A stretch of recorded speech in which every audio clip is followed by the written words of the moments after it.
हम कथा सुनाते राम सकल गुण धाम की। हम कथा सुनाते राम सकल गुण धाम की। ये रामायण है पुण्य कथा श्री राम की। ये रामायण है पुण्य कथा श्री राम की। जम्बूदीपे भरत खंडे आर्यावर्ते भारतवर्षे एक नगरी है विख्यात अयोध्या नाम की। यह जन्म भूमि है परम पूज्य श्री राम की। यह जन्म भूमि है परम पूज्य श्री राम की। यह रामायण है पुण्य कथा श्री राम की। यह रामायण है पुण्य कथा श्री राम की। श्री सीताराम चंद्राभ्याम नमः। श्रीमद् वाल्मीकीय रामायण भारत का स्वर्णिम महाकाव्य। 72वां सर्ग। भरत का कैकेयी के भवन में जाकर उसे प्रणाम करना, उसके द्वारा पिता के परलोकवास का समाचार पा दुखी हो विलाप करना तथा श्रीराम के विषय में पूछने पर कैकेयी द्वारा उनका श्रीराम के वनगमन के वृत्तांत से अवगत होना। तदंतर पिता के घर में पिता को न देखकर भरत माता का दर्शन करने के लिए अपनी माता के महल में गए। अपने प्रदेश गए हुए पुत्र को घर आया देख उस समय कैकेयी हर्ष से भर गई और अपने सुवर्णमय आसन को छोड़ उछलकर खड़ी हो गई। धर्मात्मा भरत ने अपने उस घर में प्रवेश करके देखा कि सारा घर श्रीहीन हो रहा है। फिर उन्होंने माता के शुभ चरणों का स्पर्श किया। अपने यशस्वी पुत्र भरत को छाती से लगाकर कैकेयी ने उनका मस्तक सूंघा और उन्हें गोद में बिठाकर पूछना आरंभ किया, बेटा, तुम्हें अपने नाना के घर से चले आज कितनी रातें व्यतीत हो गईं? तुम रथ के द्वारा बड़ी शीघ्रता के साथ आए हो। रास्ते में तुम्हें अधिक थकावट तो नहीं हुई? तुम्हारे नाना सकुशल तो हैं न? तुम्हारे मामा युधाजित तो कुशल से हैं? बेटा, जब तुम यहाँ से गए थे तब से लेकर अब तक सुख से रहे हो ना? ये सारी बातें मुझे बताओ। कैकेयी के इस प्रकार प्रिय वाणी में पूछने पर दशरथ नंदन कमलनयन भरत ने माता को सब बातें बताईं। ये बोले, माँ, नाना के घर से चले मेरी यह 7वीं रात बीती है। मेरे नानाजी और मामा युधाजित भी कुशल से हैं। शत्रुओं को संताप देने वाले केकेन्द्रेश ने मुझे जो धनरत्न प्रदान किए हैं, उनके भार से मार्ग में सब वाहन थक गए थे। इसलिए मैं राजकीय संदेश लेकर गए हुए दूतों के जल्दी मचाने से यहाँ पहले ही चला आया हूँ। अच्छा माँ, अब मैं जो कुछ पूछता हूँ उसे तुम बताओ। यह तुम्हारी शैया सुवर्ण भूषित पलंग इस समय सूना है, इसका क्या कारण है? आज यहाँ महाराज उपस्थित क्यों नहीं है?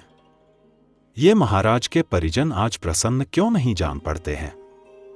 महाराज, पिताजी प्रायः माताजी के ही महल में रहा करते थे, किंतु आज मैं उन्हें यहाँ नहीं देख रहा हूँ। मैं उन्हीं का दर्शन करने की इच्छा से यहाँ आया हूँ। मैं पूछता हूँ, बताओ पिताजी कहाँ हैं? मैं उनके पैर पखूंगा। अथवा बड़ी माता कौशल्या के घर में तो वे नहीं हैं? कैकेयी राज्य के लोभ से मोहित हो रही थी।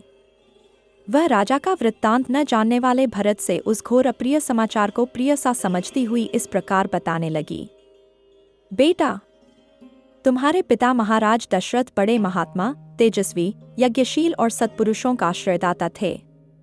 एक दिन समस्त प्राणियों की जो गति होती है, उसी गति को वे भी प्राप्त हुए हैं। भरत धार्मिक कुल में उत्पन्न हुए थे और उनका हृदय शुद्ध था। माता की बात सुनकर ये पितृशोक से अत्यंत पीड़ित हो सहसा पृथ्वी पर गिर पड़े और हाय, मैं मारा गया, इस प्रकार अत्यंत दीन और दुखमय वचन कहकर रोने लगे।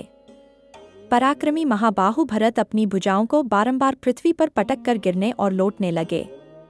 उन महातेजस्वी राजकुमार की चेतना भ्रांत और व्याकुल हो गई। वे पिता की मृत्यु से दुखी और शोक से व्याकुलचित्त होकर विलाप करने लगे। हाय, मेरे पिताजी की जो यह अत्यंत सुंदर शैया पहले शरतकाल की रात में चंद्रमा से सुशोभित होने वाले निर्मल आकाश की भांति शोभा पाती थी, वही यह आज उन्हीं बुद्धिमान महाराज से रहित होकर चंद्रमा से हीन आकाश और सूखे हुए समुद्र के समान श्रीहीन प्रतीत होती है। विजयी वीरों में श्रेष्ठ भरत अपने सुंदर मुख वस्त्र से ढककर अपने कंठस्वर के साथ आंसू गिराकर मन ही मन अत्यंत पीड़ित हो पृथ्वी पर पड़कर विलाप करने लगे। देवतुल्य भरत शोक से व्याकुल हो वन में फरसे से काटे गए साखू के तने की भांति पृथ्वी पर पड़े थे।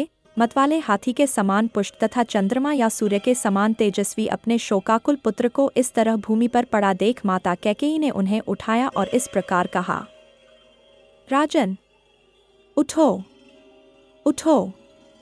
महायशस्वी कुमार, तुम इस तरह यहाँ धरती पर क्यों पड़े हो? तुम्हारे जैसे सभाओं में सम्मानित होने वाले सत्पुरुष शोक नहीं किया करते हैं। बुद्धि संपन्न पुत्र, जैसे सूर्यमंडल में प्रभा निश्चल रूप से रहती है, उसी प्रकार तुम्हारी बुद्धि सुस्थिर है।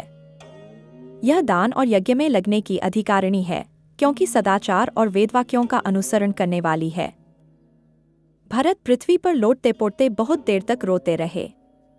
तत्पश्चात अधिकाधिक शोक से आकुल होकर वे माता से इस प्रकार बोले, मैंने तो यह सोचा था कि महाराज श्री राम का राज्याभिषेक करेंगे और स्वयं यज्ञ का अनुष्ठान करेंगे। यही सोचकर मैंने बड़े हर्ष के साथ वहां से यात्रा की थी, किंतु यहां आने पर सारी बातें मेरी आशा के विपरीत हो गईं।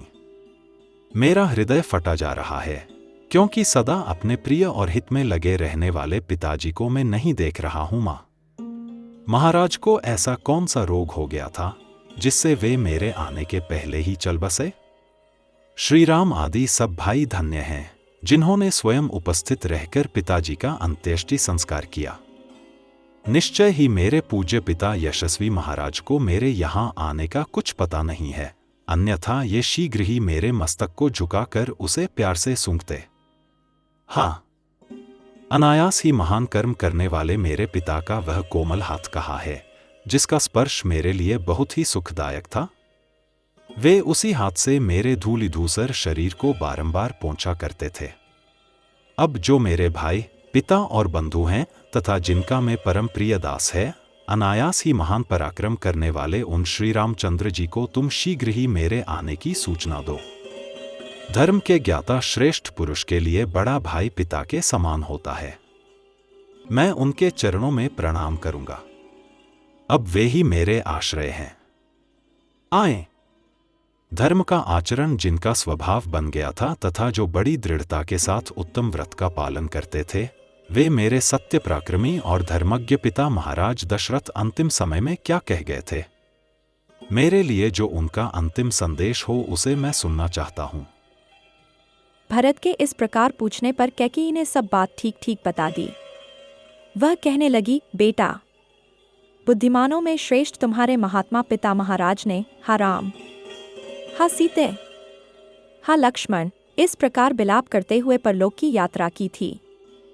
जैसे पाशों से बंधा हुआ महान गज विवश हो जाता है, उसी प्रकार कालधर्म के वशीभूत हुए तुम्हारे पिता ने अंतिम वचन इस प्रकार कहा था।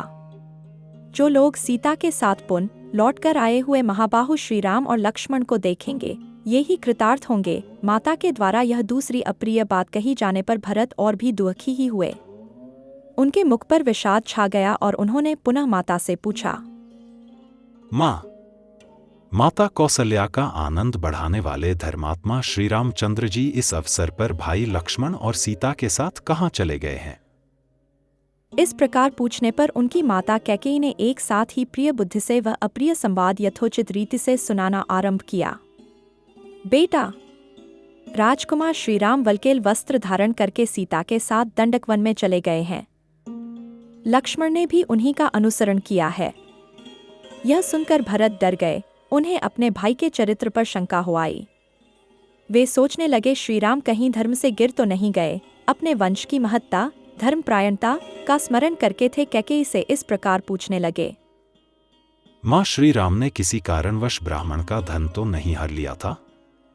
किसी निष्पाप धनी या दरिद्र की हत्या तो नहीं कर डाली थी? राजकुमार श्री राम का मन किसी पराई स्त्री की ओर तो नहीं चला गया? किस अपराध के कारण भैया श्री राम को दंडकारण्य में जाने के लिए निर्वासित कर दिया गया है? तब चपल स्वभाव वाली भरत की माता कैकेयी ने उस विवेक शून्य चंचल नारी स्वभाव के कारण ही अपनी करतूत को ठीक ठीक बताना आरंभ किया। महात्मा भरत के पूर्वोक्त रूप से पूछने पर व्यर्थ ही अपने को बही विदुषी मानने वाली कैकेयी ने बड़े हर्ष में भरकर कहा, बेटा, श्री राम ने किसी कारणवश किंचन मात्र भी ब्राह्मण के धन का अपहरण नहीं किया है। किसी निरपराध धनी या दरिद्र की हत्या भी उन्होंने नहीं की है। श्री राम कभी किसी पराई स्त्री पर दृष्टि नहीं डालते हैं। बेटा, उनके वन में जाने का कारण इस प्रकार है, मैंने सुना था कि अयोध्या में श्री राम का राज्याभिषेक होने जा रहा है। तब मैंने तुम्हारे पिता से तुम्हारे लिए राज्य और श्री राम के लिए वनवास की प्रार्थना की। उन्होंने अपने सत्य प्रतिज्ञ स्वभाव के अनुसार मेरी मांग पूरी की।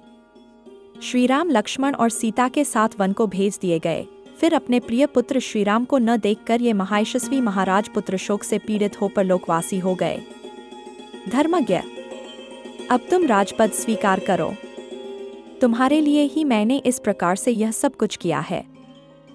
बेटा, शोक और संताप न करो, धैर्य का आश्रय लो। अब यह नगर और निष्कंटक राज्य तुम्हारे ही अधीन है। अतः वत्स, अब विधि विधान के ज्ञाता वशिष्ठ आदि प्रमुख ब्राह्मणों के साथ तुम उदार हृदय वाले महाराज का अंत्येष्टि संस्कार करके इस पृथ्वी के राज्य पर अपना अभिषेक कराओ। इस प्रकार श्री वाल्मीकि निर्मित आर्ष रामायण आदि काव्य के अयोध्याकांड में 72वां सर्ग पूरा हुआ। हम कथा सुनाते राम सकल गुण धाम की, हम कथा सुनाते राम सकल गुण धाम की।